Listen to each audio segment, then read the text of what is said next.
गांव में अभी तक पूरी तरह से सुबह हुई ही नहीं थी और मुर्गों ने बांग देना शुरू ही किया था कि रामू की आंख खुल गई। रामू उत्तर प्रदेश के एक गांव का रहने वाला था, जो अपनी पत्नी सावित्री और 2 बच्चों के साथ एक छोटे से घर में रहता था। अरे रामू, इतनी सुबह सुबह अपनी बैलगाड़ी से कहाँ प्रस्थान कर रहे हो? आज खैरियत तो है भैया? अरे तुम तो इसे ऐसे सजा रहे हो जैसे किसी दुल्हन को सजा रहे हो। अरे मास्टर जी, ये कोई मामूली गाड़ी नहीं है, ये हमारी रोटी है, हमारा सम्मान है। देखिए कैसी चमक रही है। हाँ भैया, चमक तो रही है, लेकिन इतना प्रबंध किस लिए? अरे फसल पक गई है भैया, अब बस कटाई बाकी है। फिर जो कर्ज है वो भी सारा उतर जाएगा और अपनी बेटी को एक अच्छी चप्पल भी दिलाऊंगा और अच्छा खाना भी खाएंगे। अरे वाह रामू वाह, तुम तो सपनों के व्यापारी निकले। अरे नहीं मास्टर जी, मैं बस एक सीधा साधा सा किसान हूँ।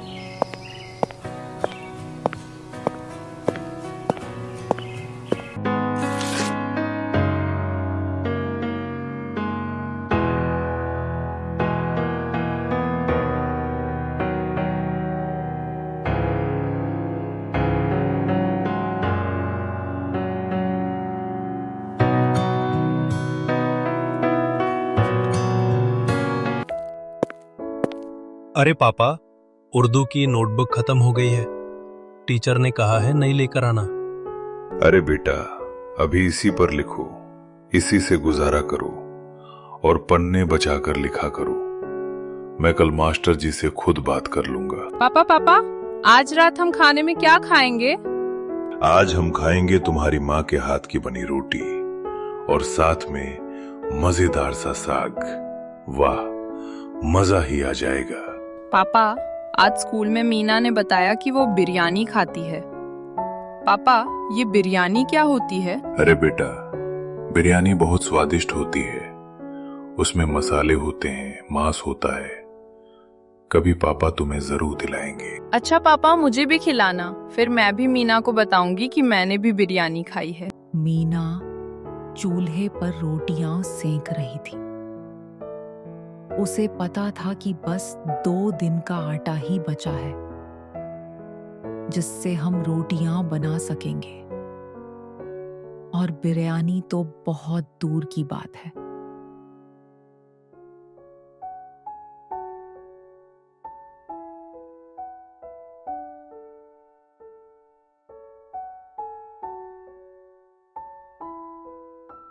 अभी सुबह हुई ही थी कि अचानक बहुत तेज बारिश और आंधी शुरू हो जाती है।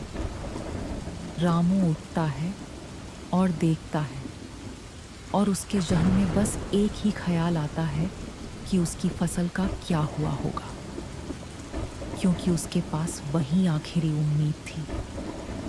अगर वह भी हाथ से चली गई तो वह क्या करेगा? अरे ये क्या हो गया, मेरी फसल डूब जाएगी, मैं कहाँ जाऊंगा? वह तेजी से अपनी फसल की तरफ भागता है। बाहर बारिश और आंधी इतनी तेज होती है कि चलना भी बहुत मुश्किल हो जाता है, लेकिन रामू फिर भी अपनी फसल की तरफ भागता है। जब रामू वहां पहुंचता है तो वहां फसल डूबी हुई देखकर उसके पैरों तले जमीन खिसक जाती है, क्योंकि उसकी सारी फसल पानी में डूबकर खराब हो चुकी होती है।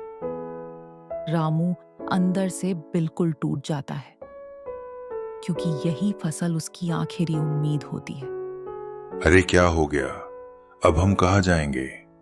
एक ही चीज थी, वो भी हाथ से चली गई। रामू अंदर से बिल्कुल टूट जाता है और रोते रोते घर की तरफ चल पड़ता है। उसके पास एक ही फसल थी जिससे उसे गुजारा करना था। वह फसल भी आज डूब चुकी थी। वह रोता हुआ घर पहुंचता है तो उसके बच्चे भी उसका इंतजार कर रहे होते हैं। अरे, आप इतना रो क्यों रहे हैं? क्या हुआ है? हमारे पास एक आखिरी उम्मीद थी, हमारी जमीन, वो भी बारिश में डूब गई। अब हम कहाँ जाएंगे? आप तनाव मत लो, पड़ोसी हमारी मदद जरूर करेंगे। रामू बरामदे में बैठकर सोच रहा था कि अब क्या होगा। अब क्या करेंगे, कहाँ जाएंगे और कहाँ से खाएंगे। अरे भगवान, मेरे पास बैल हैं, जमीन है, गाड़ी है, मेरे बच्चे हैं, फिर भी हम भूखे क्यों हैं भगवान?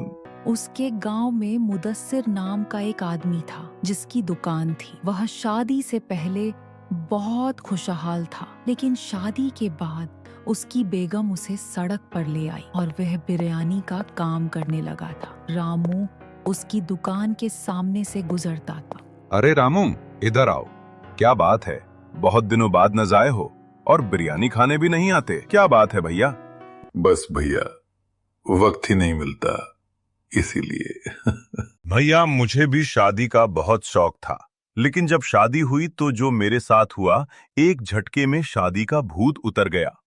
अब बच्चों का पेट पालने के लिए मेहनत मजदूरी कर रहा हूँ, लेकिन मेरा काम तो बहुत अच्छा चलता है, भगवान का शुक्र है। अरे सब छोड़ो भैया, तुम बैठो, मैं तुम्हें स्वादिष्ट बिरयानी खिलाता हूँ। क्या बात है भैया, परेशान लग रहे हो?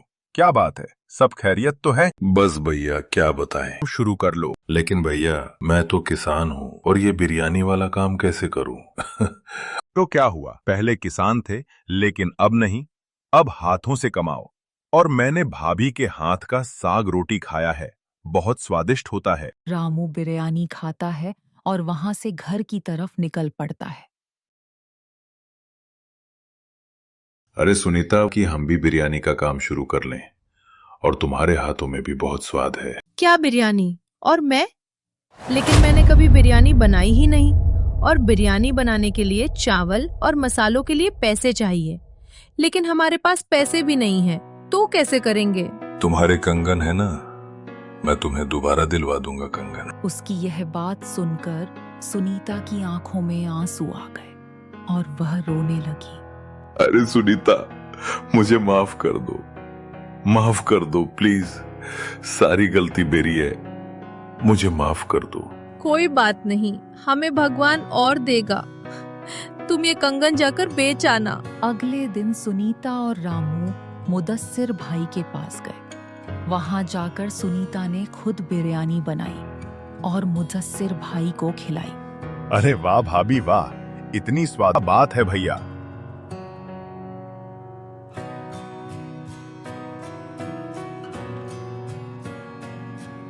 अगली सुबह रामू उठा और अपनी बैलगाड़ी खूब साफ की, क्योंकि आज से इसी पर बिरयानी बाजार जानी थी। माँ, आज क्या बन रहा है? और आज तो बहुत अच्छी खुशबू आ रही है, कुछ खास बन रहा है क्या? अरे बेटा, आज से रोज घर में बिरयानी पकेगी और तुम्हारे पापा बिरयानी का काम करेंगे। सच में पापा? मतलब मैं भी बिरयानी खाऊंगी? मैं भी स्कूल में मीना को बताऊंगी कि हम रोज बिरयानी खाते हैं। बिरयानी तैयार होते ही रामू बिरयानी रखता है और शहर की तरफ चल पड़ता है। गांव के चौराहे पर रामू अपनी गाड़ी खड़ी करता है और बिरयानी की खुशबू बहुत दूर दूर तक फैलती जा रही थी। सारा दिन गुजर जाता है लेकिन एक भी ग्राहक नहीं आता और रामू और उसकी पत्नी बहुत परेशान हो जाते हैं। कोई ग्राहक ही नहीं आ रहा, मुझे लगता है हमारे ये पैसे भी जाया हो जाएंगे। थोड़ी देर ही गुजरती है कि ग्राहक आना शुरू हो जाते हैं।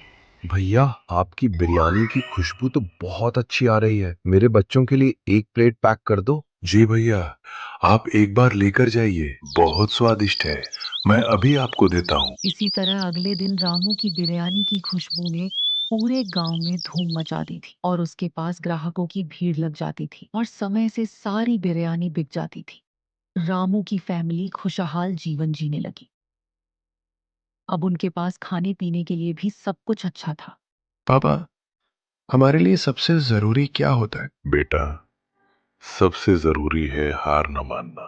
रास्ते बदल सकते हैं बेटा, लेकिन मंजिल एक ही होती है बेटा, और हमें कभी हार नहीं माननी चाहिए।